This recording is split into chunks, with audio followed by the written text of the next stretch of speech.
Hello everybody. Today's story is called The Disappearing Dinner.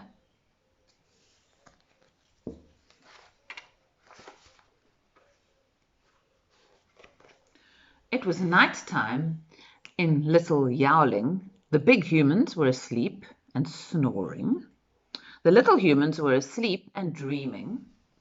But the cats were awake and hungry.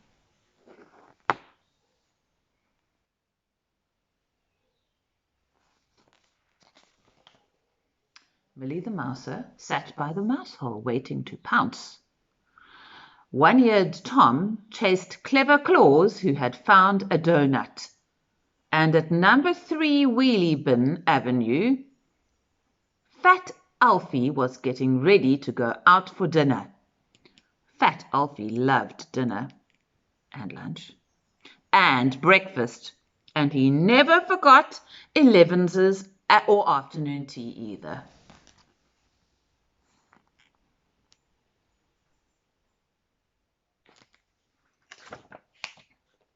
He washed his paws, and he cleaned his ears, and he nibbled his tail. "Oi!" yelled his friend Charlie the Wimp. "That's my tail that you're nibbling." "Thank goodness for that," said Alfie, spitting it out. "It's such a skinny tail. For a moment I thought I was losing weight." "Fat chance, with the amount you eat," muttered Charlie the Wimp. But Fat Alfie wasn't listening. "Come on," he said. "Time to go to Sid's Diner, my tuna fish starter."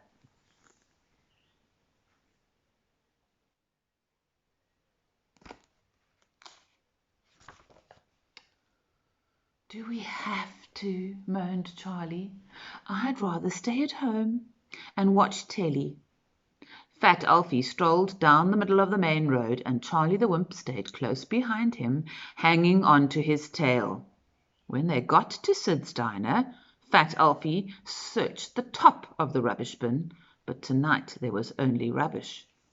"I don't believe it," he cried, disappearing inside the bin. "Sid always leaves me a bit of tuna fish for my starter. He knows it's my favourite."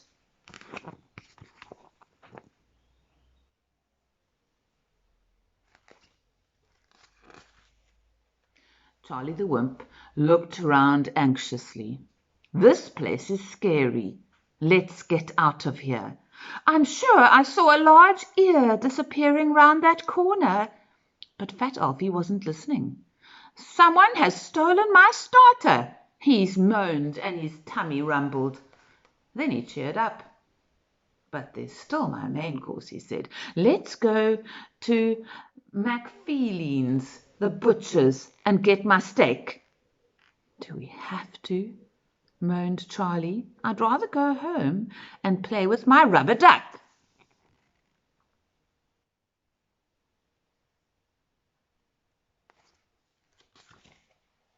Fat Charlie strolled down the middle of Main Street. Charlie the Wimp stayed close behind him, hanging on to his leg.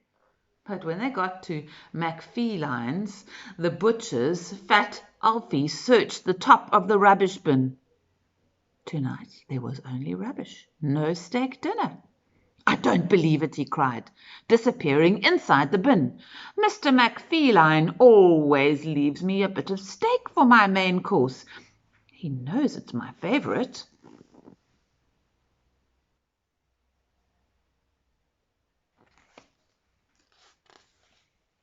Charlie the Wimp looked around anxiously. "This place is very scary. Let's get out of here. I'm sure I saw a large whisker disappearing around that corner." But Fat Alfie wasn't listening. "Someone has stolen my main course," he moaned, and his tummy rumbled even louder. Then he cheered up. "But there's still my pudding," he said. "Let's go to Kit Kat's cafe and get my chocolate cake." "Do we have to?" moaned Charlie. "I'd rather go home and play with my jiggly ball."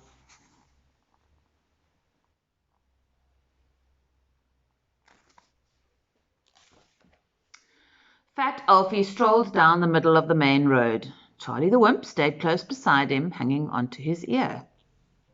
When they got to Kit Kat Cafe, Fat Alfie searched the top of the rubbish bin, But tonight there was only rubbish. I don't believe it, he cried, disappearing into the bin. Kit Kat always leaves me some chocolate cake for my pudding. She knows it's my favourite.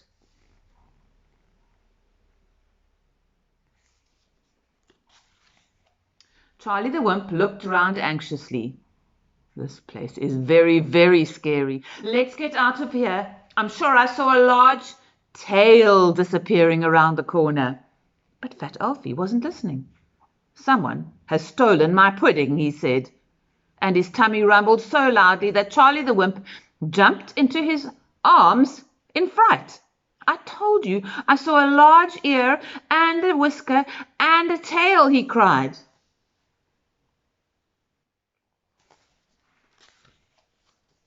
And here's the rest of me, said a loud voice, and a very large cat came around the corner, licking chocolate cake from his lips. Oh, no, said Charlie the Wimp. It's Mugger McGee. And that is the end of chapter 1, and I will read chapter 2 on my next video.